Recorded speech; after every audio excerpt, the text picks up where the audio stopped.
because it is certainly hot outside. Taking you out to Denton, the UNT campus already up to 97, feeling like it's 101 out there right now, and coming back over to Cedar Hill, 99. We're looking at out at Cedar Hill right now. So yes, we're almost into the triple digits, and we haven't even hit noon yet. So you know how hot it's going to be. We're talking about that possibility for some record heat today.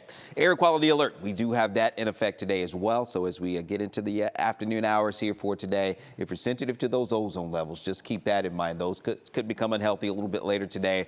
Right now, the forecast does have the moderate air quality. See, getting into the yellow category around DFW areas a little farther east as well. So definitely keep that in mind with the air quality. Wind's going to be very light, so not much air stirring things around at all. And we're looking at those temperatures for you right now elsewhere. Getting out to Terrell, you're at 97 along with Greenville. Corsicana already at 100. We're looking at temperatures in the mid-upper 90s for Athens along the Red River. Sherman right now at 99, 96 heading out to Bonham. So it is very hot late this morning. Those temperatures heating up very quickly. Really didn't get too cool this morning. And we're looking at those temperatures. Forecast highs 106 to 107. Dallas over to Fort Worth later today. You see the normal 95s are going to be well above that. And certainly that record going to be in jeopardy. 106 back in 2011. So yes, it is going to be a very hot afternoon. The next few days we're looking at close to record heat. And then temperatures will begin to cool down, we hope, early next week. And that's the forecast now anyway. But high pressure stays firmly in control for today. It will start to loosen its grip a little bit over the weekend. You see the excessive heat warning that we do have here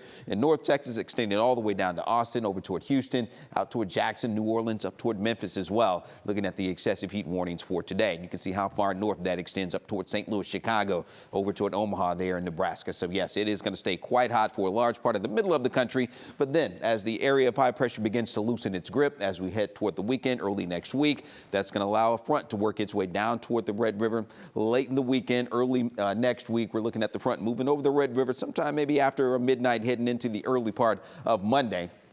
Those winds will come around.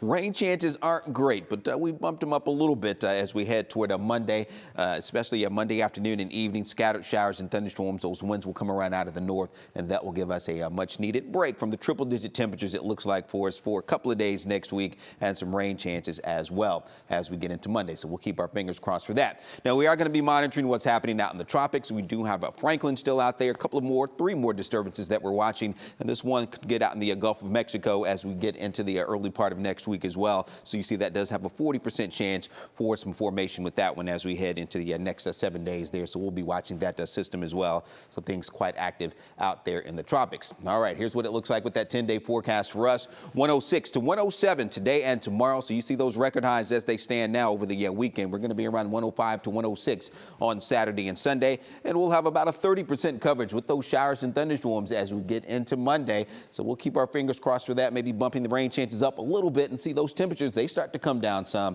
as we're looking at some mid and upper 90s, and those overnight lows getting down into the low and mid 70s as we get into next week. So that's going to feel kind of nice as well.